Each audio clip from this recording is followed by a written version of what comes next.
Hello friends, कैसे हैं आप? स्वस्थ होंगे, मस्त होंगे और अपनी पढ़ाई भी अच्छे से कर रहे होंगे। तो फ्रेंड्स, अपने पहले की 2 वीडियो में अपन बायोटेक्नोलॉजी की इसकी एप्लीकेशंस और प्रोसेस के बारे में देख लिया था, जो कि एनसीईआरटी की 12th क्लास के चैप्टर नंबर 11 में दिया हुआ है। अब आगे आज की इस वीडियो में हम बात करने वाले हैं चैप्टर नंबर 12, जो बायोटेक्नोलॉजी और इट्स एप्लीकेशन की बात करता है। तो फ्रेंड्स, मैं आपको एनसीईआरटी की लाइन टू लाइन पढ़ा रही हूँ, पूरी केवल एक नोट्स के रूप में, यानी फ्लो चार्ट के माध्यम से, ताकि आपको अच्छे से और जल्दी से याद हो जाए। क्योंकि एनसीईआरटी है, अगर आप लाइन टू लाइन उसकी पढ़ेंगे तो उसकी लैंग्वेज थोड़ी टफ होती है, तो हमें जल्दी से याद नहीं हो पाती। यह मेरी जो क्लास है वो फर्स्ट ग्रेड, सेकंड ग्रेड या बायोलॉजी से रिलेटेड जिस भी एग्जाम की तैयारी कर रहे हैं उन सारे स्टूडेंट के लिए बेनिफिशियल है। तो आज की इस वीडियो में बात करने वाले हैं बायोटेक्नोलॉजी और इट्स एप्लीकेशन, इसके उपयोग के बारे में। बायोटेक्नोलॉजी का उपयोग हेल्थ के क्षेत्र में, एग्रीकल्चर के रूप में, प्लांट्स के निर्माण में, ट्रांसजेनिक एनिमल्स प्लांट्स के निर्माण में भी इसका यूज अधिकतर किया जाता है। और जो प्लांट्स और जीव है, सॉरी एनिमल्स हैं, इनका निर्माण किया जाता है, उनको बोला जाता है जीएमओ, यानी जेनेटिकली मॉडिफाइड ऑर्गेनिज्म उनको बोला जाता है। आनुवांशिक रूपांतरित जीव इनको कहते हैं। जिसमें क्या होता है कि जैसे प्लांट, फंजाई, जीवाणु, जंतु, किसी के भी जो जीन है उसमें उसका चेंजिंग किया जाता है, उसका मैनिपुलेशन किया जाता है, उसमें रूपांतरण किया जाता है। इस तरह से जो नए जीव बनते हैं उनको जीएमओ या जेनेटिकली मॉडिफाइड ऑर्गेनिज्म कहते हैं, जो हमारे लिए बहुत अधिक बेनिफिशियल होते हैं। इनका जो व्यवहार होता है, स्थानांतरित जीन की प्रकृति और परपोषी पौधों जैसे एनिमल जीवाणुओं की प्रकृति व खाद्य जाल पर निर्भर करता है। ठीक है, जीएमओ या सबसे पहले देखते हैं जीएमओ या जीएम प्लांट।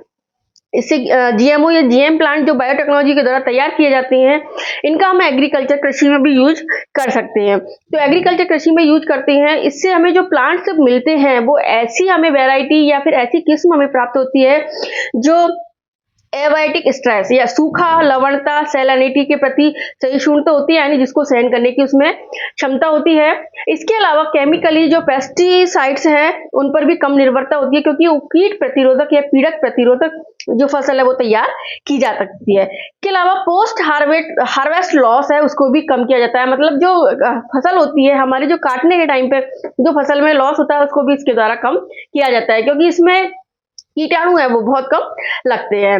इसके अलावा मिनरल एब्जॉर्प्शन एफिशिएंसी में वृद्धि की जाती है, यानी जो विटामिन से युक्त है या खनिज लवण युक्त है उसकी क्षमता में भी वृद्धि की जा सकती है। न्यूट्रिशनल क्वालिटी, पोषण स्तर में भी वृद्धि की जाती है। इस तरह की फसल का निर्माण करते हैं, जिसका सबसे अच्छा एग्जाम्पल है गोल्डन राइस, जिसमें विटामिन ए की मात्रा को बहुत अधिक बढ़ाया जाता है। इसके द्वारा निर्माण करके हम ये गोल्डन राइस है जिसमें विटामिन बीटा कैरोटीन की मात्रा अधिक होती है, जो कि विटामिन ए का प्रिकर्सर होता है। तो इस तरह की फसल हम तैयार कर सकते हैं। इसमें एक शब्द और दिया हुआ है साथ में, मॉलिक्यूलर फार्मिंग। मॉलिक्यूलर फार्मिंग किसे कहते हैं? ट्रांसजेनिक प्लांट जिनका हम योग किसी विशिष्ट रसायन के उत्पादन में जैविक फैक्ट्री के रूप में करते हैं, उसे हम मॉलिक्यूलर फार्मिंग कहते हैं। फ्रेंड्स, इसमें एक चीज बता दूं कि ये एक तरह से क्रांति है। तो इसमें नॉर्मन अर्नस्ट बार्नेके जो अमेरिकी हैं, उनको हरित क्रांति का जनक कहते हैं, जबकि जो इंडिया है, इंडिया में एमएस स्वामीनाथन को हरित क्रांति के जनक कहा जाता है। ये प्लांट या जो क्रॉप है, फसल प्राप्त की गई है, वो बीटी कॉटन के रूप में प्राप्त की गई है, जिसमें बीटी में बी और टी, जिसमें बीटी का मतलब होता है बैसिलस thuringiensis जीवाणु है, उससे एक जीव टॉक्सिन्स प्राप्त किया गया है, जिसमें जो एक जीन होती है क्राइजीन। इसमें कौन सी जीन पाई जाती है? क्राइजीन होती है, जो केवल जीवाणु में ही क्लोनीकृत होती है और पौधों में फिर अभिव्यक्त होकर कीटों के प्रति प्रतिरोधकता पैदा करती है। तो बैसिलस thuringiensis जीवाणु का यूज करके कॉटन की फसल के लिए एक ऐसे प्लांट तैयार किए गए हैं जो कीटों के प्रति प्रतिरोधकता दिखाते हैं, जिसमें कौन सी जीन पाई जाती है? क्राइजीन, जिसके अंदर एक प्रोटीन होता है, कीटनाशक प्रोटीन जो बोलते हैं, जिसका नाम है डेल्टा एंडोटॉक्सिन। क्या नाम है प्रोटीन का? Delta endotoxin. जो प्रोटीन होता है वो लेपिडोप्टेरियंस, जिसमें बॉलवर्म, आर्मीवर्म्स और बर्डवर्म आते हैं, कोलियोप्टेरिन्स यानी बीटल्स के लिए, और डायप्टेरिन्स यानी फ्लाइज और मॉस्किटो जो कीट होते हैं उनके लिए प्रतिरोधकता पैदा करता है, यानी इनको नष्ट कर देता है, जिसके कारण जो फसल है वो बच जाती है। अब हम देखते हैं इसकी प्रोसेस क्या होती है, मतलब किस तरह से ये काम करती है। तो क्राइजीन से जो प्राप्त हमें डेल्टा एंडोटॉक्सिन कीटनाशक प्रोटीन होता है, वो बैक्टीरिया के भीतर प्रोटॉक्सिन के रूप में पाया जाता है, यानी ये निष्क्रिय है, इनएक्टिव स्टेज में पाया जाता है। ये केवल सक्रिय उसी टाइम होता है जब उसमें क्षारीय पीएच इसको प्राप्त हो जाती है। तो जो जैसे ही कीट इस फसल को खाते हैं तो कीटों की जो मिडगट है, मध्य हाथ है, उसमें क्षारीय पीएच होती है और क्षारीय पीएच के कारण ये जो प्रोटॉक्सिन है वो सक्रिय हो जाता है। इसको सक्रिय होने से मिडगट जो होती है कीटों की, उसमें जो एपिथेलियल सेल है या उपकला कोशिका जिसको बोलते हैं, उसमें छेद उत्पन्न हो जाता है और वो सेल फूल जाती है, फूलकर फट जाती है, जिससे कीटों की मृत्यु हो जाती है और फसल हमारी सुरक्षित बच जाती है। तो बीटी टॉक्सिन का मुख्य रूप से सबसे ज्यादा उत्पादकता में यूज किया जा रहा है, जिसमें जीवाणु ध्यान रखना कौन सा है, बैसिलस thuringiensis जीवाणु का यूज किया जाता है, जिसमें क्राइजीन होता है और डेल्टा एंडोटॉक्सिन प्रोटीन होता है, जो कि कीटों की जो मध्य हाथ है उसमें उपस्थित क्षारीय पीएच के कारण सक्रिय होकर जो कीटों की मिडगट है उसमें छेद उत्पन्न करता है, जिससे सेल फट जाती है और कीट की मृत्यु हो जाती है। अब इसमें कई बार ये भी पूछ लेते हैं कि जो बीटी टॉक्सिन होता है वो कैसा प्रोटीन है, तो ये बाह्य कोशिकीय क्रिस्टलाइन प्रोटीन होता है। ठीक है, क्राइजीन और जो कीटनाशक प्रोटीन होता है वो स्पेशली इंसेक्ट ग्रुप स्पेसिफिक होता है। ये लाइन एनसीईआरटी में ऐसे कैसे दे रखी है, इंसेक्ट मतलब जैसे आपने देखे थे ये लेप्टोप्टेरियन, कॉलियोप्टेरियन, डायोप्टेरियन पे काम करते हैं, तो अलग अलग जीन होते हैं, जैसे cry first, cry second, cry third, ऐसे अलग अलग जीन होते हैं, वो अलग अलग जो कीट है उस पर कार्य करते हैं। जिसे एनसीईआरटी में दो एग्जांपल इसके दे रखे हैं। क्राई फर्स्ट एबी जीन है, वो कॉर्न बोरर्स या मक्का छेदक होता है, यानी इसके ऊपर कार्य करता है, इनको नष्ट करता है। Cry first AC and cry first second है, वो कॉटन बॉलवर्म मुकुल कृमि पर कार्य करता है। तो आप इसको याद कैसे रखेंगे, क्योंकि कई बार हम कंफ्यूज हो जाते हैं, तो आप ध्यान रखना क्राई फर्स्ट एबी, एबी मतलब कॉर्न बोरर्स, बी मतलब बोरर्स, जिसपे बोरर्स, तो क्राई फर्स्ट एबी किसी है, बी मतलब बोरर्स पे काम करता है, मक्का छेदक पे काम करता है, और क्राई फर्स्ट एसी, सी मतलब कॉटन।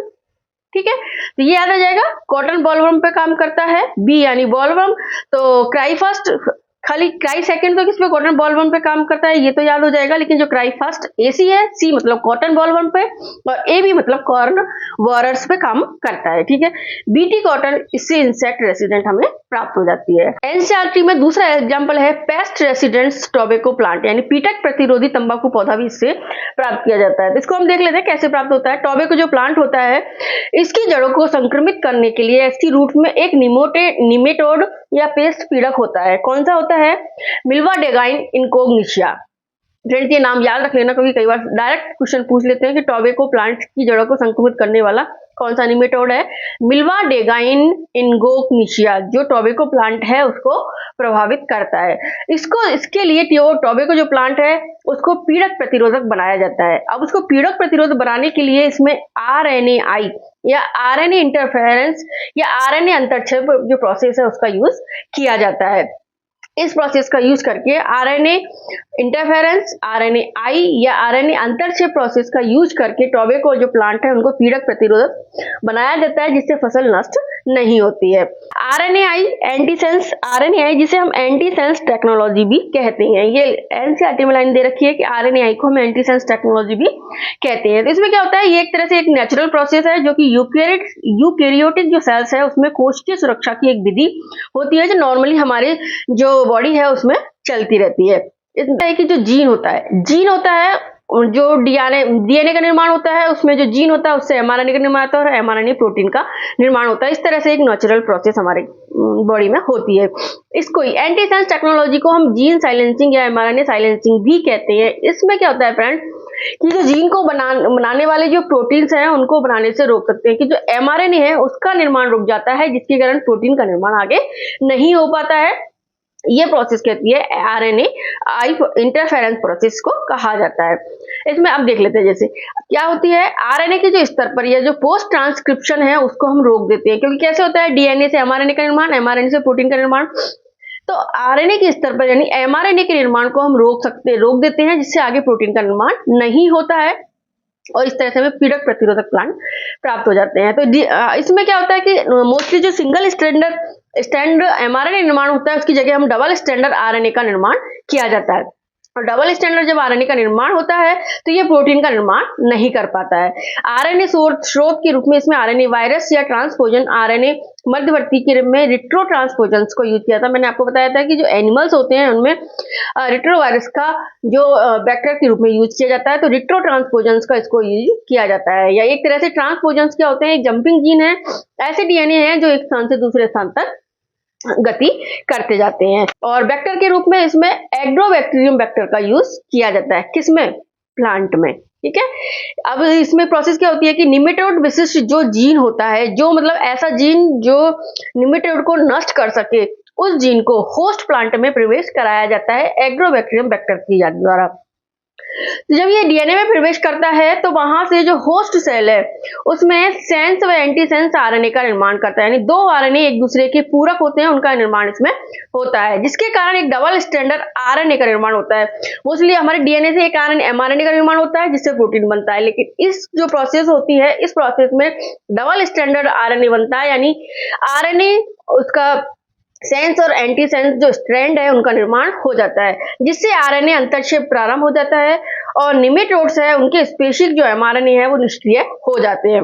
इसके कारण उनमें प्रोटीन का निर्माण नहीं होता है, जिससे क्या होता है कि जब परजीवी होस्ट में विशिष्ट अंतरक्षेपी आरएनए की प्रेजेंस में ये जीवित नहीं रह पाता है, जिसके कारण निमेटोड जैसे ही उन प्लांट्स की पत्तियों को खाता है उसमें इस तरह की प्रोसेस डबल स्टैंडर्ड आरएनए का निर्माण हो जाता है और वह निमेटोड्स हैं वो मर जाते हैं। और इस तरह इस जो प्रोसेस के द्वारा पीड़क प्रतिरोधी टोबैको प्लांट्स को हम प्राप्त कर लेते हैं। ठीक है, अब इसके अलावा एक प्रोडक्शन से क्वालिटी से भरपूर गोल्डन राइस का भी निर्माण इसमें किया जाता है। गोल्डन राइस है जिसमें न्यूट्रिशन जो क्वालिटी है वो बहुत अधिक होती है, क्योंकि इसमें विटामिन ए प्रचुर मात्रा में पाया जाता है, क्योंकि बीटा कैरोटीन इसमें अधिक मात्रा में होता है। जो प्रो विटामिन है ए की निष्क्रिय अवस्था पूर्ववर्ती प्रीकर्सर्स के रूप में इसको माना जाता है, यानी ये विटामिन ए और आयरन की कमी को दूर करने में यूज किया जाता है। इसमें इसको मुख्य रूप से देखा किसने था, इंगो प्रोट्रोकिस्क और पीटर बियर ने इसको देखा था। इसमें क्या होता है, बीटा कैरोटीन जो पीले रंग का है इसी के लिए हमें गोल्डन राइस हमें प्राप्त किए जाते हैं। ये जो गोल्डन राइस हमें प्राप्त होती हैं वो समशीतोष्ण एक बगीचा पौधा होता है डैफोडिल, इससे बीटा कैरोटीन को निकाला जाता है और इसे राइस में ट्रांसफर किया जाता है, और इस तरह से हमें जो प्लांट प्राप्त होते हैं वो गोल्डन राइस के रूप में हमें प्राप्त होते हैं, जो कि विटामिन ए से भरपूर होते हैं। इसमें वेक्टर के रूप में एग्रोबैक्टीरियम का यूज किया जाता है, क्योंकि ये प्रश्न आया हुआ है, कई बार आया हुआ, फर्स्ट ग्रेड में, सेकंड ग्रेड में कई बार आया हुआ है। सबसे ये भी पूछ लेते हैं गोल्डन राइस में किसका पूर्ववर्ती होता है, क्या सबसे ज्यादा कौन पाया जाता है, विटामिन ए प्रचुर मात्रा में पाया जाता है, इसका प्रिकर्सर कौन होता है, बीटा कैरोटीन होता है। और इसके अलावा इसका पीला रंग किसके कारण होता है, बीटा कैरोटीन किसके कारण इसका पीला रंग होता है। और समशीतोष्ण बगीचे पौधा जैसे डैफोडिल है उससे जो बीटा कैरोटीन निकाली जाती है वो राइस में ट्रांसफर की जाती है और गोल्डन राइस का निर्माण किया जाता है। बायोटेक्नोलॉजी का यूज हमने देख लिया, अब हम आगे देख लेते हैं चिकित्सा एंड मेडिसिन में। मेडिसिन में भी इसका यूज किया जाता है, जिसमें सबसे ज्यादा यूज इसका जेनेटिकली जो इंजीनियरिंग है, इंसुलिन यानी ह्यूम्यूलिन है, कौन सा इंसुलिन बनाया गया है, ह्यूम्यूलिन, इसके निर्माण में किया जाता है। इसमें क्या होता है फ्रेंड्स, ए और बी दो सीरीज होती हैं, जिसमें ए में 21 एमिनो एसिड और बी में 30 एमिनो एसिड होते हैं। हालांकि ये उसमें एनसीईआरटी में नहीं दे रखा है, लेकिन फिर भी आप इसको याद रख लेना, क्योंकि आजकल कथन कारण के क्वेश्चन आते हैं उसमें पूछा जा सकता है। इन विवो जीवावस्था में इंसुलिन का निर्माण करना है बायोटेक्नोलॉजी के द्वारा किया जाता है, जिसमें ह्यूम्यूलिन का निर्माण किया गया है। इसमें क्या प्रोसेस होती है फ्रेंड, इंसुलिन जीन होता है, उसमें जो एमआरएनए होता है, एमआरएनए होता है, इसमें ए पेप्टाइड और बी पेप्टाइड, दो पेप्टाइड होती है, मतलब ए और बी श्रृंखला होती है। लेकिन इंसुलिन के निर्माण से पहले उसमें एमआरएनए के द्वारा प्रो इंसुलिन का निर्माण किया जाता है। प्रो इंसुलिन जो होता है उसमें एक और पेप्टाइड सी पेप्टाइड भी पाई जाती है, साथ में ए और बी के बीच में डाइसल्फाइड बॉन्ड होते हैं। और जो प्रो इंसुलिन होता है उसमें सी पेप्टाइड होती है, ए पेप्टाइड होती है और बी पेप्टाइड होती है। ठीक है, जब प्रो इंसुलिन इंसुलिन में चेंज होता है तो सी पेप्टाइड है वो हट जाती है, यानी सी पेप्टाइड है उसको रिमूव किया जाता है और ए और बी के बीच में डाइसल्फाइड बॉन्ड बन जाता है और इस तरह से इंसुलिन का निर्माण होता है। फ्रेंड्स, इसी बार की जो फर्स्ट ग्रेड की एग्जाम हुई थी 2025 वाली, उसमें ये क्वेश्चन पूछा गया था। ठीक है, इस तरह से इंसुलिन का निर्माण किया जाता है। अब हम देख लेते हैं कि ये जो इन विट्रो है, यानी जो ह्यूमिलिन बनाया गया है इंसुलिन के रूप में, वो कैसे बनाया गया? यूएस की कंपनी है इली लिली 1983 में उसने इकोलाई बैक्टीरिया का यूज करके ह्यूमिलिन का उत्पादन किया था। तो और उसमें उत्पादन कैसे किया था? ए पेप्टाइड का एक डीएनए लिया, दूसरा बी पेप्टाइड का डीएनए लिया, उसको प्लाज्मिड के साथ जोड़कर उन्होंने ई कोलाई में ट्रांसफर किया और ये ए पेप्टाइड और बी पेप्टाइड दोनों को लेकर डाइसल्फाइड बॉन्ड द्वारा जोड़कर ह्यूमिलिन का उत्पादन किया गया था। तो इसका यूज क्या है? जीन थेरेपी में इसका यूज किया जा सकता है। इसमें क्या होता है कि जो डिफेक्टिव जीन है उसको फंक्शनल जीन से सब्स्टिट्यूट या प्रतिस्थापित जो किया जाता है वो जीन थेरेपी चिकित्सा में किया जाता है। इसमें मुख्य रूप से किसी बच्चे या जो भ्रूण है उसमें जो चिन्हित जीन है उसके दोषों का सुधार किया जाता है। इसी प्रोसेस को हम जीन थेरेपी कहते हैं। 1990 में SCID के ट्रीटमेंट में सबसे पहले इसका यूज किया गया था। SCID क्या है? सीवियर कंबाइंड इम्यूनोडेफिशिएंसी सिंड्रोम जो होती है, वो 4 वर्षीय एक लड़की थी, उसमें देखा गया था कि बीटा और टी लिम्फोसाइट है उसका निर्माण नहीं होता है। और बीटा और टी लिम्फोसाइट का निर्माण क्यों नहीं होता है? क्योंकि उसमें ADA या एडिनोसिन डीएमिनेज एंजाइम की कमी पाई गई थी। यानी एडिनोसिन डीएमिनेज जो एंजाइम होता है वो बी और टी लिम्फोसाइट के निर्माण के लिए जिम्मेदार होता है। यह एंजाइम प्रतिरक्षा तंत्र के कार्य के लिए अति आवश्यक होता है। ठीक है, अब इसके लिए जो उपचार किया गया है वो जीन थेरेपी के द्वारा किया जा सकता है, जिसमें क्या है, या तो जो पेशेंट है उसके लिम्फोसाइट या कल्चर संवर्धन में वृद्धि की जाती है, जिसमें क्लोनिंग बैक्टीरिया रेट्रोवायरस का यूज किया जाता है और फंक्शनल cDNA यानी ADNA का यूज करके लिम्फोसाइट को शरीर में प्रवेश कराया जाता है, जिसकी सेल्स है वो मृत होती हैं। इसलिए अनुवांशिक निर्मित जो लिम्फोसाइट है उसको समय समय पर रोगी के शरीर से अलग करने की आवश्यकता होती है। और इस तरह से लिम्फोसाइट को शरीर पर क्यों बार बार अलग करने की आवश्यकता होती है? क्योंकि लिम्फोसाइट की सेल्स हैं वो भी मृत होती रहती हैं, यानी वो अमर नहीं होती हैं। ये क्वेश्चन भी फर्स्ट ग्रेड में इस बार पूछा गया था। इसके अलावा ADA की कमी के उपचार के लिए दो जो मेथड है उनका यूज किया जाता है। अस्थि मज्जा के प्रत्यारोपण से किया जा सकता है, दूसरा एंजाइम प्रतिस्थापन चिकित्सा के द्वारा भी किया जा सकता है, लेकिन ये दोनों ही स्थायी उपचार नहीं है। अगर स्थायी उपचार करना है ADA की कमी का, तो इसके लिए मज्जा जो सेल्स हैं उससे जो निकाले गए अच्छे जीन हैं उनको प्रारंभिक भ्रूणीय अवस्था की जो सेल्स है उत्पादित ADA में प्रवेश कराया जाए तो इसका स्थायी उपचार हो सकता है। नहीं तो इसको इस तरह से ही उपचार किया जाता है कि लिम्फोसाइट के शरीर में बार बार में प्रवेश कराया जाता है, या फिर अस्थि मज्जा के प्रत्यारोपण से या एंजाइम प्रतिस्थापन चिकित्सा के द्वारा इसका उपचार कराया जाता है। तो जीन में भी इसका उपयोग किया जाता है, जिसके कारण रोगों की जल्द जांच की जा सकती है, लक्षण प्रकट होने से पहले ही पता लगाया जाता है और रोगजनक की मात्रा को बढ़ने से पहले ही इसकी जांच कर ली जाती है। तो किस किस में इसका यूज किया जाता है? मॉलिक्यूलर डायग्नोसिस में rDNA टेक्नोलॉजी के द्वारा, PCR के द्वारा, जिसमें कैंसर सस्पेक्टेड जो पेशेंट है उसकी जांच की जा सकती है। दूसरा, इसमें HIV इन्फेक्शन या सस्पेक्टेड जो पेशेंट है उसकी भी जांच की जा सकती है। तीसरा है एलिसा टेस्ट में। चौथा है प्रॉप्स में, यानी प्रॉप्स, एलिसा टेस्ट है, इन सब के द्वारा मॉलिक्यूलर डायग्नोसिस की प्रोसेस की जा सकती है। PCR की जो प्रोसेस होती है उसमें क्या होता है कि जो न्यूक्लियोसाइड है, न्यूक्लिक एसिड है, यानी जो DNA होता है वो बहुत कम मात्रा में होता है। तो PCR के द्वारा हम इसकी एम्प्लीफिकेशन कर सकते हैं, जिससे जीवाणु या विषाणु की बहुत कम संख्या को भी हम पहचान सकते हैं और इसका जल्दी ही ट्रीटमेंट, रोग के फैलने से पहले इसका ट्रीटमेंट किया जा सकता है। दूसरा, आनुवंशिक दोषों की पहचान में भी PCR का यूज किया जाता है। अब है एलिजा। एलिजा का यूज कैसे किया जाता है? एलिजा का नाम देख लेते हैं पहले। एलिजा क्या है? एंजाइम लिंक्ड इम्यूनोसॉर्बेंट ऐसे होता है। इसका नाम क्या होता है? एंजाइम लिंक्ड इम्यूनोसॉर्बेंट ऐसे होता है, जो एंटीजन, जो प्रोटीन जन या ग्लाइकोप्रोटीन्स है उसकी उपस्थिति की पहचान की जाती है एलिसा के द्वारा। एलिसा के द्वारा क्या किया जाता है? एंटीजन की हम पहचान कर सकते हैं। यानी एक तरह से यह एंटीजन एंटीबॉडी रिएक्शन पर कार्य करता है और एंटीजन एंटीबॉडी का विश्लेषण भी किया जा सकता है। इसका प्रिमिलरी टेस्ट में एड्स का टेस्ट करने में इसका यूज किया जाता है। और इसमें जो एंजाइम यूज किए जाते हैं इनसे मुख्य रूप से horseradish peroxidase enzyme, alkaline phosphatase enzyme और कैटेलेज एंजाइम है इसमें यूज किए जाते हैं। एंजाइम कौन कौन से एलिसा में यूज किए जाते हैं? Horseradish peroxidase, alkaline phosphatase और कैटेलेज एंजाइम में इसका यूज किया जाता है। अब एक अगली टेक्निक है आरडीएनए टेक्नोलॉजी के द्वारा कैसे किस रोग की पहचान की सकती है।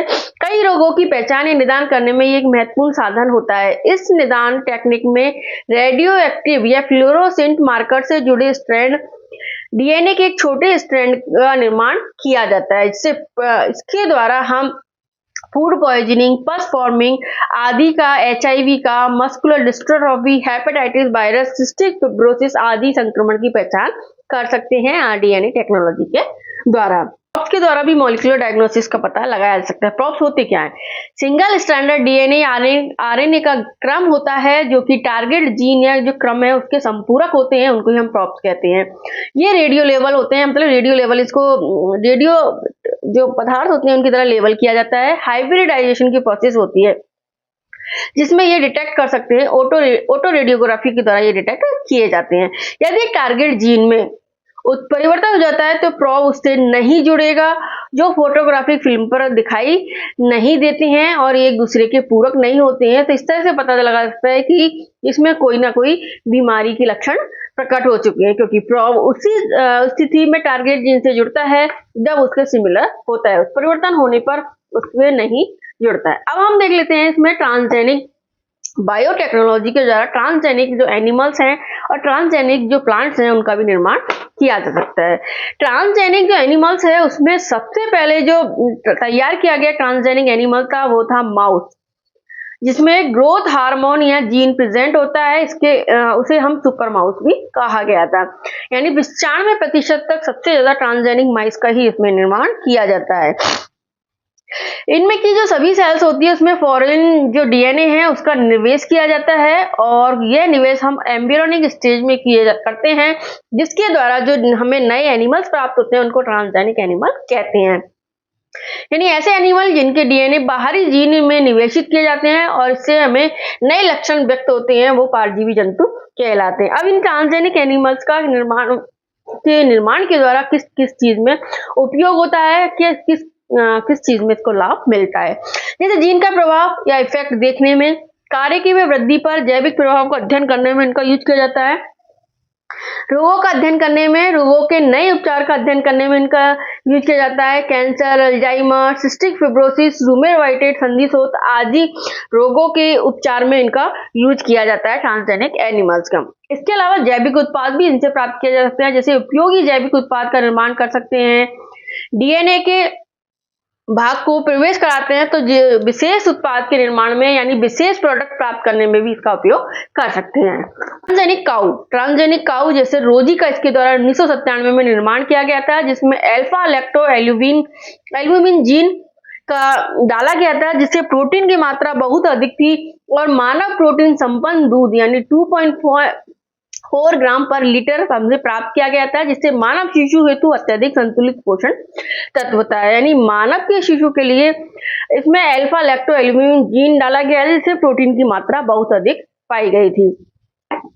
एम्फीसीमा निदान में, एम्फीसीमा जो कि एक फेफड़ों का रोग होता है। इसमें क्या होता है कि जो हमारी ब्रोंकाइटिस होती है उसमें सूजन आ जाती है, नष्ट हो जाती है, उसकी ब्रोंकाइटिस हमारी डैमेज हो जाती है। तो इसके लिए मानव प्रोटीन अल्फा 1 एंटीट्रिप्सिन का उपयोग करके इस रोग के उपचार के लिए इसका इलाज किया गया था। इसके अलावा फाइनोकिटोन्यूरिया में सिस्टिक फिब्रोसिस के निदान में भी इसका यूज किया जाता है।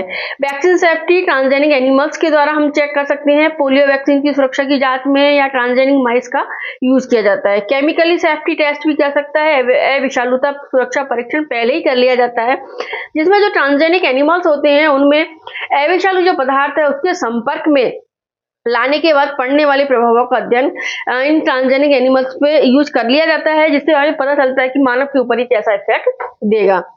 वैक्सीन्स में जैसे जेनेटिक इंजीनियरिंग द्वारा बनाई जाती हैं, उनकी जांच करने में भी इनका ट्रांसजेनिक वैक्सीन का यूज किया जाता है।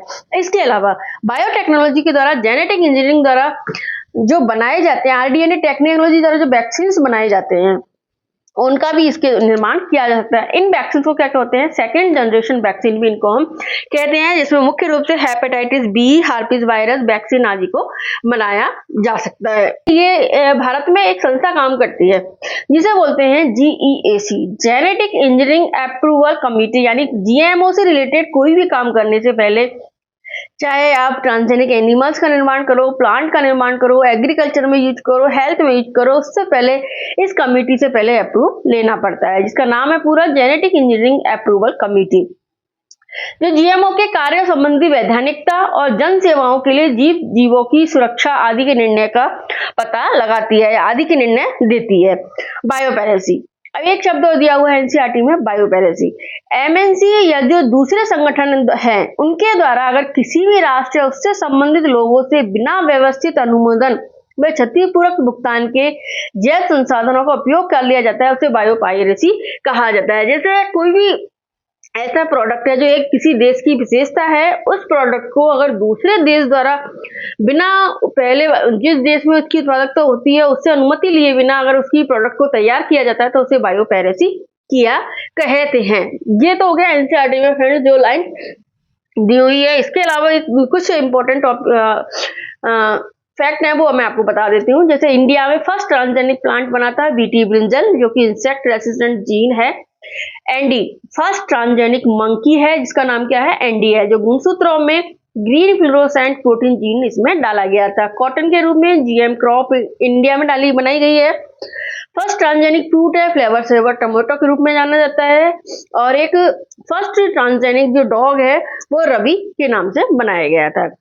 तो फ्रेंड्स इस तरह से हमने बायोटेक्नोलॉजी की प्रोसेस और इसके साथ ही बायोटेक्नोलॉजी के जो एप्लीकेशंस हैं वो आज हमने पूरे देख लिया। अब इसके हम कल क्वेश्चन करने वाले हैं। तो फ्रेंड्स अगर आपको ये वीडियो अच्छी लगी हो तो प्लीज इस वीडियो को लाइक कर दीजिए, चैनल को सब्सक्राइब कर लीजिए और इस वीडियो को अधिक से अधिक शेयर कर दीजिए ताकि और भी लोगों को इसका फायदा हो सके। और इसके जो नोट्स है मैं आपको मेरे टेलीग्राम चैनल को ज्वाइन कर दीजिए जहां पर मैं इसकी पीडीएफ उपलब्ध करवा दूंगी। तो मिलते कल एक नई वीडियो के साथ। Thank you.